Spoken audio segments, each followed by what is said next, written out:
Hello, everyone, and welcome back to the second week of activities in this year's first ever Global Child Nutrition Forum virtual conference. To break the ice, I decided to open this week with this week's first technical difficulty so we could get that out of the way. So just to quickly repeat, welcome everyone. And before we begin, I would like to note that this session will be presented in English and that there is an option for live French interpretation. If you would like to access the French audio channel, you will find a globe icon in your bottom menu bar in your Zoom screen that will allow you to change the channel from English to French.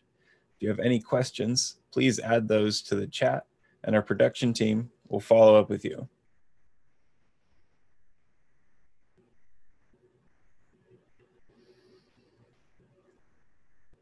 As we opened last week, we open this week.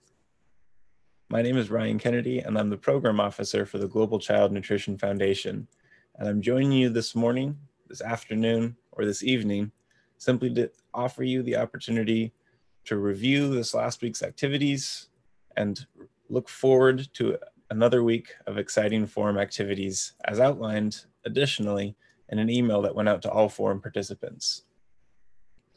Over this past week, we've seen engagement from all over the world as you joined us for our welcome event and the introduction to a virtual communique process. The kickoff of our technical webinar series, starting with the importance of childhood access to nutrition, as well as the opening round of our workshop activities. On Monday, we all came together to officially open this year's Global Child Nutrition Forum. And we all received words of encouragement from our board president, Dr. Ron Kleinman, as he challenged us to imagine what a new world of school feeding could look like in our wildest dreams. And our fearless executive director, Arlene Mitchell, prepared a quiz of different facts from school feeding programs from around the world to ensure that we're drawing attention to some of these programs that have done an exemplary job in prioritizing school feeding over the years, and in this year in particularly.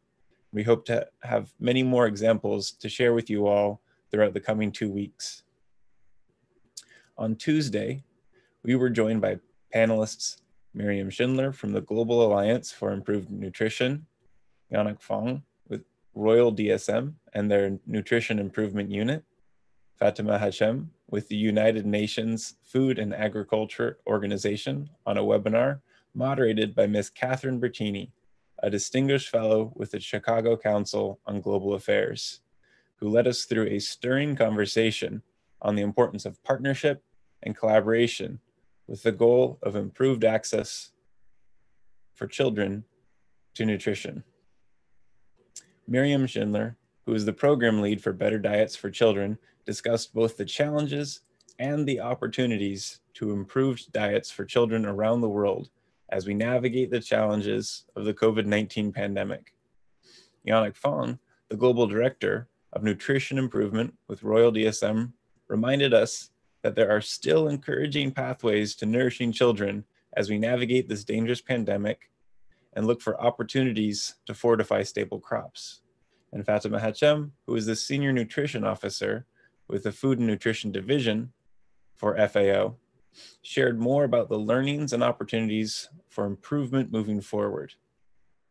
All three of our panelists shared incredible resources with all of us, both in the chat and in their presentations themselves. For those of you who have not had the opportunity, please be sure to go back to the session details where you will have the opportunity to rewatch the episode, learn more about these speakers, and also access the very resources that they shared during their presentations, which have been linked in the session notes and can also be found in the Global Child Nutrition Forum's virtual marketplace in booths for FAO, booths for DSM, and also in the GCNF partnership booth where we have gone ahead and linked different session materials. Our forum workshop series opened with an engaging collaborative activity on funding and advocacy in a series led by Clarissa McKay and Heidi Kessler, giving us all the opportunity to learn more about how to talk about our programs to different stakeholders, even during a pandemic.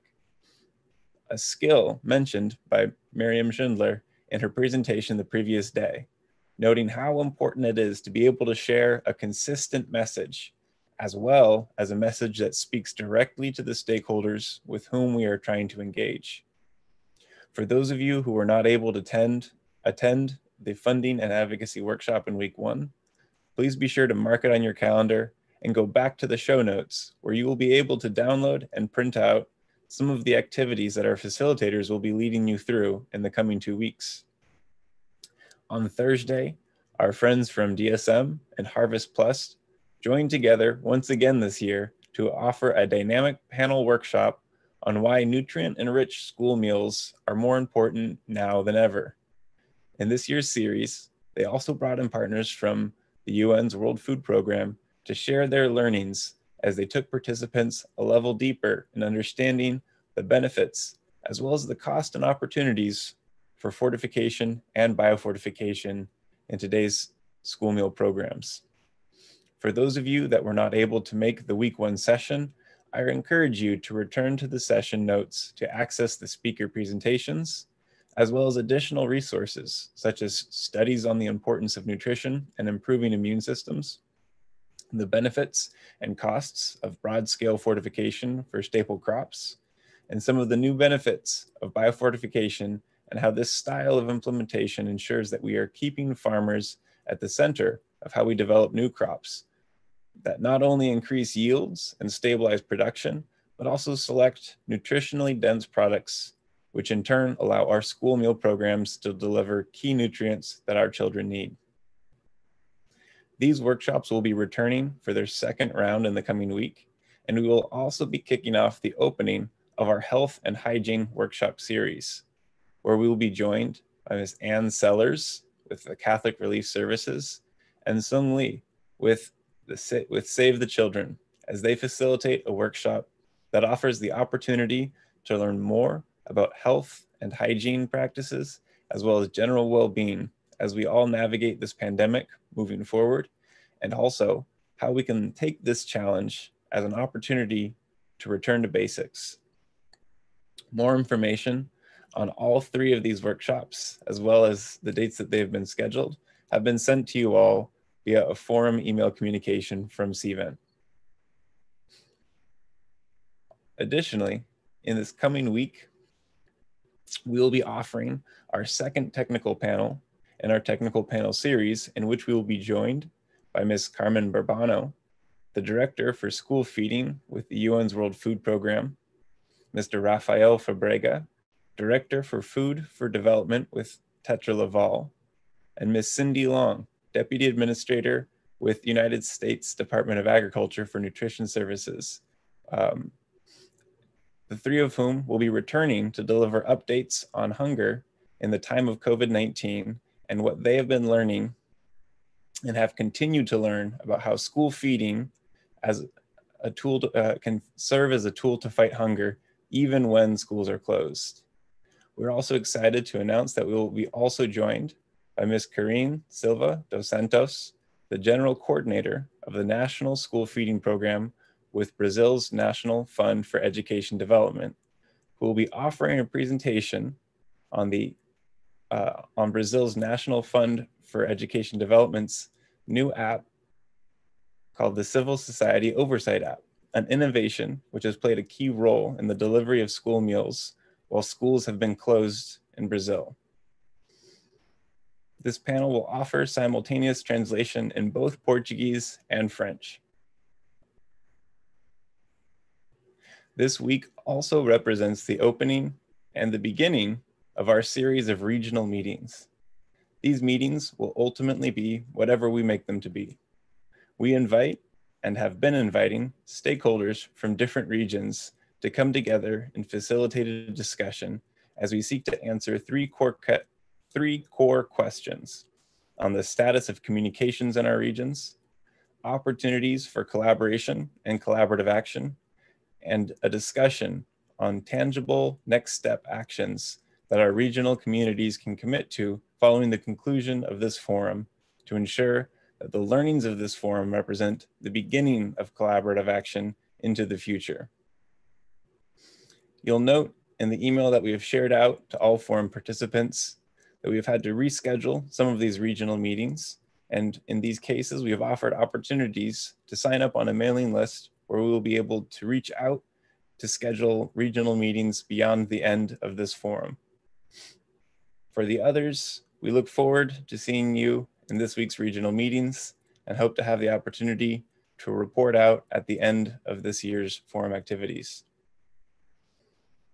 We will also have the first of our official side meetings in which our partners or our new partners at the Global Food Banking Network will be leading a panel that's part of their virtual Food Banking Leadership Institute series that they have been offering over the past several months. In this panel, they will be highlighting how partnerships to meet the nutritional needs of children are critical and how food banks and school feeding programs are actively supporting the food security for children. Ms. Catherine Bertini, Distinguished Fellow with the Chicago Council on Global Affairs, will be returning once again to moderate this session, and her panel will feature the President and CEO of the Global Food Banking Network, Ms. Lisa Moon, our very own Executive Director here at the Global Child Nutrition Foundation, Ms. Arlene Mitchell, Executive Director at the Asociación de Bancos de Alimentos de Colombia, Pastor Juan Carlos Ortez, as well as Ms. Stephanie Slingerland, Director of Global Philanthropy and Social Impact at Kellogg's Company, USA. This panel will offer simultaneous translation in Spanish. Throughout this upcoming week, the center week of this year's virtual Global Child Nutrition Forum, and perhaps most importantly, we'll be once again offering live opportunities to join in this year's drafting of our formal forum communique. And this will represent the final week of live opportunities to join the drafting process for this year's forum communique. We encourage you all, if you haven't already joined our communique drafting meetings, to share your feedback and help us make sure that this document represents the collaborative will and beliefs of this year's virtual forum community as we move into the future of school feeding. Today's session will be hosted 1 hour after the close of this meeting, in which we hope to see new participants join and new voices incorporated into the process. And as a reminder, for those of you that are not able to make any of the live sessions, we encourage you to visit the Global Child Nutrition Foundation's virtual marketplace booth, where we have a link to the draft communique and the opportunity to submit feedback whenever you happen to be available. We'll be wrapping up that process at the end of this week and sharing out a draft to all forum participants to collect a final round of feedback before we begin the process of finalizing the draft that we'll be reading to all forum participants during our closing ceremony on November 12th. For a review of today's presentation, please feel free to return to the session notes where we have a link to the presentation. And also please be sure to check your inboxes for the update and highlights email that should have been sent out to all participants, which link directly to the different session notes that I've referred here, and as well as provide you the opportunity to add some of these important sessions to your calendars. We look forward to all of you joining us in week 2's activities for the Global Child Nutrition Forum. And please, as always, let us know if you have any questions. Thank you and have an excellent week.